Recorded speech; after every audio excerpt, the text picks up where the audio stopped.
Guilty crown episode 2 Malayalam explanation. അപ്പോൾ episode 1-ൽ last ഞാൻ പറഞ്ഞു നിർത്തിയതെന്ന് വെച്ചാൽ നമ്മളുടെ മെയിൻ പ്രൊട്ടാഗനിസ്റ്റ് ഷൂ ഓമക്ക് ആ വോയിഡ് ജീനോമിൻ്റെ പവർ കിട്ടിയതിന് ശേഷം അവന് ഇനോരി ഇസോരിയുടെ ശരീരത്തിൽ നിന്നും ഒരു വാള് പുൾ ഔട്ട് ചെയ്യുകയാണ്, ഒരു സോഡ്. ആ സോഡ് എന്ന് പറഞ്ഞാൽ ഭയങ്കര ഡിസ്ട്രക്റ്റീവ് പവറാണ്. അപ്പോൾ അത് വെച്ചിട്ട് GHQ എന്ന ഗവൺമെൻറ് മിലിറ്ററീസിൻ്റെ എൻലേവ്സ് അവൻ നശിപ്പിക്കുകയാണ്. നിരവധി എൻലേവ്സ് നശിപ്പിച്ച് അവിടെയുള്ള ആളുകളൊക്കെ അവൻ സേവ് ചെയ്യുകയാണ്. പ്രത്യേകിച്ച് ഫ്യൂണറൽ പാർലർ എന്ന ഈ റെസിസ്റ്റൻറ്റ് ഗ്രൂപ്പിൻ്റെ ആളുകളൊക്കെ അവൻ രക്ഷിക്കുകയാണ്. ഈ എൻലേവ്സ് എന്ന് വെച്ചാൽ അത് ഒരു അണാംഡ് മെക്ക റോബോട്ടാണ്. എന്ന് വെച്ചാൽ അത് ഈ പൈലറ്റുകളൊക്കെ ഒന്നല്ലെങ്കിൽ ഒരു വണ്ടിയുടെ ഒരു കണ്ടെയ്നറിൻ്റെ ഉള്ളിൽ നിന്നിട്ട് കാരം ഈ ഒരു മെക്കാനിക്കൽ റോബോട്ട്സ് കൺട്രോൾ ചെയ്യുന്നുണ്ട്, അല്ലെങ്കിൽ അവരുടെ ഹെഡ് ക്വാർട്ടേഴ്സിൽ വെച്ച്. ഷൂ ഓമ ഈ എൻലേവ്സുകളൊക്കെ നശിപ്പിച്ച് പിന്നിലോട്ട് തിരിഞ്ഞു നോക്കുമ്പോഴാണ് ഇനോരി ഇസോരിയ ബോധമില്ലാതെ കിടക്കുന്നത് കാണുന്നത്. അപ്പോൾ തന്നെ അവൻ ആ സോഡ അവിടെ ഇട്ടിട്ട് അവളുടെ അടുത്തേക്ക് പോവുകയാണ്. ആൻഡ് അവൾ അൺകോൺഷ്യസായി കിടക്കുന്നത് കണ്ട് അവൻ അവളെ മടിയിലോട്ട് വെക്കുകയാണ്.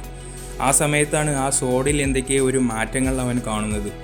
കുറച്ച് സെക്കൻഡ്സിന് ശേഷം ആ സോഡ് തിരിച്ച് ഇനോരി ഇസോരിയുടെ ശരീരത്തിലോട്ട് തന്നെ പോകുന്നതും അവൻ കാണുകയാണ്. അപ്പോഴാണ് അവന് ചെറുതായിട്ട് ഐഡിയ കിട്ടുന്നത്, ഈ സോഡ് അവൻ ഇനോരി ഇസോരിയുടെ ശരീരത്തിൽ നിന്ന് എടുത്തത് അവളുടെ ഒരു ശരീരത്തിൻ്റെ ഭാഗമാണ് എന്ന് അവന് ചെറുതായിട്ടൊരു ഐഡിയ വരികയാണ്. അപ്പോൾ ഷൂ ഓമ GHQവിൻ്റെ ഇത്ര എൻലേസുകൾ നശിപ്പിച്ചിട്ടും അതുപോലെ തന്നെ ഫ്യൂണറൽ പാർലർ അവരുടെ സോൾജേഴ്സിനെ വെടിവെച്ച് വീഴ്ത്തിയിട്ടും GHQ പിൻവാങ്ങുന്നേ ഇല്ല. അവർ പിന്നെയും സോൾജേഴ്സിനെ അയക്കുകയാണ്, പിന്നെയും എൻലേവ്സിനെ അയക്കുകയാണ്. അത് കണ്ട് ഫ്യൂണറൽ പാർലർ അവിടുന്ന് പിൻവാങ്ങുകയാണ്. കാരണം അവർക്കറിയാം അതിനുള്ള മാൻ പവർ ഇല്ല എന്ന്, അവർക്ക് തിരിച്ച് GHQവിനെ കണ്ടിന്യൂസ് ആയി ഫൈറ്റ് ചെയ്യാൻ.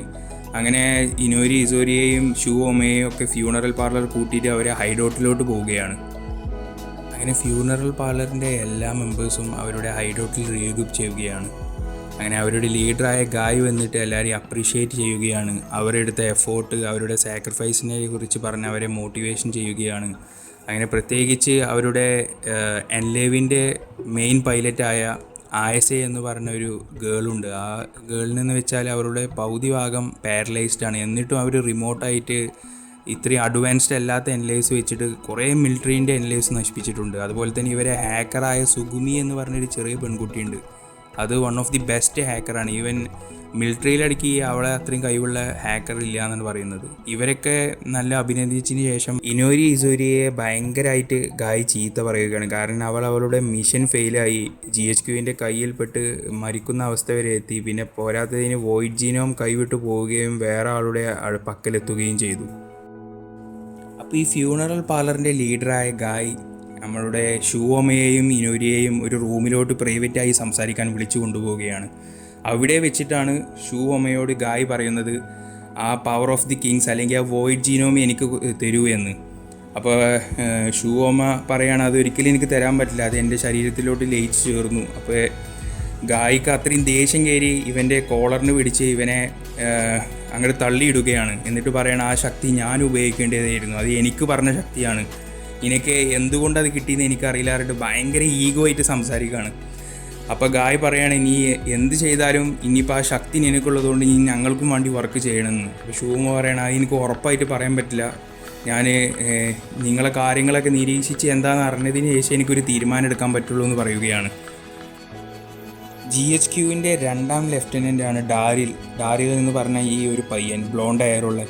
ഇവനെന്ന് വെച്ചാൽ ഭയങ്കര നാർസിസിസ്റ്റിക് പേഴ്സണാലിറ്റി ഉള്ള ആളാണ്. ഈ വൈറസ് ഒന്നാമത് എല്ലാവർക്കും പിടിപെട്ടിയ അന്ന് മുതൽ ഇയാൾ എല്ലാവരുടെ ഒരു വെറുപ്പോട് കൂടിയാണ് നോക്കുന്നത്. ശരിക്കും പറഞ്ഞാൽ ഈ ലോവർ കാസ്റ്റ് പീപ്പിളോട് പണ്ട് കാലത്ത് അപ്പർ കാസ്റ്റ് പീപ്പിൾ ചെയ്ത പോലെ അങ്ങനത്തെ ഒരു വൃത്തികെട്ട സ്വഭാവമാണ്. ആരെയും അയാളുടെ ശരീരത്തിൽ തൊടാനേക്കില്ല, അവരെ ഹാൻഡ് ഷേക്ക് ചെയ്യില്ല.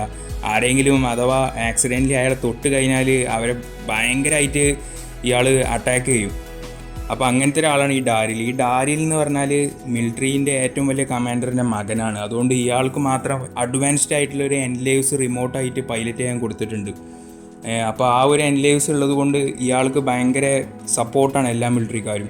അപ്പോൾ GHQവിൻ്റെ ഗുയിൻ എന്ന് പറഞ്ഞ മിലിറ്ററി ഓഫീസറും അതുപോലെ തന്നെ 2nd ലെഫ്റ്റനൻ്റായ ഡാരിലും ഈ ഫ്യൂണറൽ പാർലർ അവരെ ഹൈഡ് ഔട്ട് നിൽക്കുന്ന ആ ഒരു കറക്റ്റ് ലൊക്കേഷൻ അവർക്ക് അറിയില്ല. പക്ഷേ ആ ഒരു ഏരിയ മനസ്സിലാക്കി അവിടെയുള്ള നിരപരാധികളെ വരിക്ക് നിർത്തി ഇവർ വെടിവെച്ച് കൊല്ലുകയാണ്. അതുപോലെ തന്നെ ഡാരിൽ എന്ന് പറഞ്ഞ ഈ ഒരു ബ്ലോണ്ട് ഹെയറുള്ള നാർസിസിസ്റ്റ് ആയ ആളും ഒരാൾക്കും ദയ കൊടുക്കാതെ ഈവൻ കൊച്ചു പിള്ളേരെ വരെ കൊന്നുകൊണ്ടിരിക്കുകയാണ്. അപ്പോൾ എങ്ങനെയായാലും ഇപ്പോൾ ഫ്യൂണറൽ പാർലറിന് പുറത്ത് വന്നേ പറ്റൂ. അപ്പോൾ ഇവരെ പുറത്ത് വരിപ്പിച്ചിട്ട് എല്ലാവരെയും ഒരുമിച്ച് നശിപ്പിക്കാനുള്ള പ്ലാനാണ് GHQവിനുള്ളത്. ഫ്യൂണറൽ പാർലർ ഇതൊക്കെ മുൻകൂട്ടി അവർ കാൽക്കുലേറ്റ് ചെയ്തിട്ടുണ്ടാവും. അപ്പോൾ GHQവിൻ്റെ ആ ഒരു കമാൻഡ് സെൻറ്റർ ഉപയോഗിക്കുന്ന കണ്ടെയ്നർ വണ്ടി, അതുപോലെ തന്നെ ഈ ഡാരിൽ എന്ന് പറഞ്ഞ സെക്കൻഡ് ലെഫ്റ്റനൻറ്റ് ഈ എൻലേവ് കൺട്രോൾ ചെയ്യാൻ വേണ്ടി റിമോട്ട്ലി, ഈ എൻലേവ്സ് എന്ന് പറഞ്ഞാൽ അത് റിമോട്ടായിട്ടാണ് കൺട്രോൾ ചെയ്യുക. അതിൻ്റെ മെയിൻ പൈലറ്റ് ഒന്നല്ലെങ്കിൽ ഒരു ബേസിലോ അല്ലെങ്കിൽ ഒരു വണ്ടീൻ്റെ കണ്ടെയ്നറിൻ്റെ ഉള്ളിലിരുന്നിട്ട് റിമോട്ടായിട്ടാണ് കൺട്രോൾ ചെയ്യുക. അപ്പോൾ ആ കണ്ടെയ്നർ ഷൂ നമുക്ക് സുഗുമി ഹാക്ക് ചെയ്ത് ഓപ്പൺ ചെയ്ത് കൊടുക്കുകയാണ്. അതിനുശേഷം ആ പൈലറ്റുകൾ എൻലൈവ്സിലോട്ട് അവർ ഡീപ്പ് ഡൈവ് ചെയ്യുമ്പോൾ അവർ ശരിക്കും പറഞ്ഞാൽ ഉറങ്ങുന്ന പോലെ കാര്യം. അപ്പോൾ ഷൂവോമ അതിൻ്റെ ഉള്ളിലോട്ട് കയറിയത് വരെ ഡാരിൽ അറിഞ്ഞിട്ടുണ്ടാവില്ല. അങ്ങനെ ഡാരിലിൻ്റെ ശരീരത്തിൽ നിന്നും ഒരു വെപ്പണ് നമ്മളുടെ ഷൂവോമ പുൾ ഔട്ട് ചെയ്യുകയാണ്. കലിഡോസ്കോപ്പ് എന്നാണ് അതിന് പറയുന്നത്. അത് എന്താന്ന് ആ സമയത്ത് നമുക്ക് മനസ്സിലാക്കാൻ പറ്റില്ല. അങ്ങനെ ഒരു പ്രത്യേക തരത്തിലുള്ളൊരു വെപ്പണാണത്.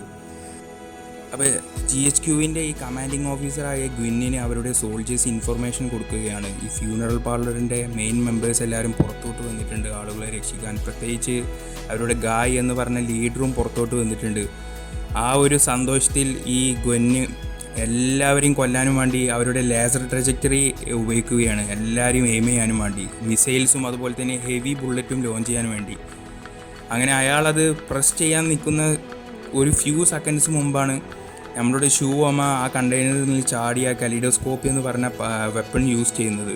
അത് യൂസ് ചെയ്യുമ്പോൾ ഒരു ഷീൽഡ്, ഒരു ഇൻവിസിബിൾ ട്രാൻസ്പെറൻറ്റ് ലെയർ പോലെ ഒരു ഷീൽഡ് എല്ലാവരെയും കവർ ചെയ്യുകയാണ്. ആ ഒരു ഷീൽഡിൻ്റെ പ്രത്യേകത എന്ന് വെച്ചാൽ എന്ത് വെപ്പൺസും എന്തൊക്കെ പവർ ആരും ഷൂട്ട് ചെയ്യുക അല്ലെങ്കിൽ അതിലോട് വിടുകയാണെങ്കിലൊക്കെ ഡിഫ്ലക്റ്റ് ചെയ്തിട്ട് തിരിച്ച് അത് ആരാണ് വിട്ടത് അവരെ അടുത്തേക്ക് തിരിച്ചു പോകും.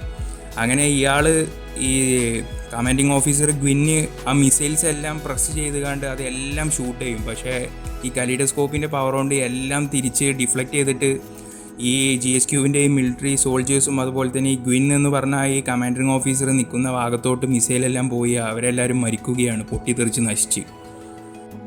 അപ്പോൾ ഇതിന് ശേഷമാണ് നമ്മളുടെ നമുക്ക് മനസ്സിനൊരു മാറ്റം വരുന്നത്. കാരണം ഫ്യൂണറൽ പാർലർ റിയലായിട്ട് ഇത്രയും പാവങ്ങളായ ജനങ്ങളെ രക്ഷിക്കാനും വേണ്ടിയിട്ടാണ് ഇവർ ഇറങ്ങിയിട്ടുള്ളത് എന്നുള്ളത് അവന് മനസ്സിലാവുന്നത്. കാരണം GHQവിൻ്റെ ആളുകൾ അത്രയും ആളുകളെ കൊല്ലുന്ന സമയത്താണ് ഇവർ രക്ഷിക്കാൻ വേണ്ടി പുറത്തേക്ക് വന്നിട്ട് ഇത്ര റിസ്ക് എടുക്കേണ്ടതെന്ന് അവന് മനസ്സിലാവുകയാണ്. അങ്ങനെ നമ്മളുടെ ഷൂവോമ ഫ്യൂണറൽ പാർലറിൻ്റെ ലീഡറായ ഗായൻ്റെ അടുത്തോട്ട് പോവുകയാണ്. അങ്ങനെ ഗായനോട് പറയുകയാണ്, ഞാൻ ഫ്യൂണറൽ പാർലർ ജോയിൻ ചെയ്യുകയാണ്. ഇത്രയും വലിയ ബാറ്റിലൊക്കെ ഫോട്ട് ചെയ്ത് നമ്മൾ ഷൂവോമ അത്രയും ക്ഷീണമുണ്ടായിട്ടും അവൻ്റെ ഹൈസ്കൂളിലോട്ട് ക്ലാസ് അറ്റൻഡ് ചെയ്യാൻ പോവുകയാണ്. അങ്ങനെ ഷൂവോമ പുറത്തോട്ട് ഇങ്ങനെ നോക്കിയിരിക്കുന്ന സമയത്താണ് ടീച്ചർ എന്ന് പറയുന്നത്, നമുക്കൊരു പുതിയ ട്രാൻസ്ഫർ സ്റ്റുഡൻറ്റ് വരുന്നുണ്ട്. ആ ട്രാൻസ്ഫർ സ്റ്റുഡൻറ്റ് ഒരു ഗേളാണെന്ന് പറയുമ്പോഴത്തേനും അവിടെയുള്ള ആണുങ്ങൾ ചാടി കളിച്ച് ഡാൻസ് കളിക്കലും കെട്ടിപ്പിടിക്കലൊക്കെ തുടങ്ങാണ്. നല്ല ഭംഗിയുള്ള പെണ്ണായ മതിയേനും എൻ്റെ ലവറായ മതിയേനും ഇറങ്ങാണ്ട് കുശലം പറയലെല്ലാം തുടങ്ങാണ്. അങ്ങനെ ഡോറ് തുറന്ന് ആൾ ഉള്ളിലോട്ട് വരുമ്പോൾ അത് ഇനോരി സൂര്യകാരം.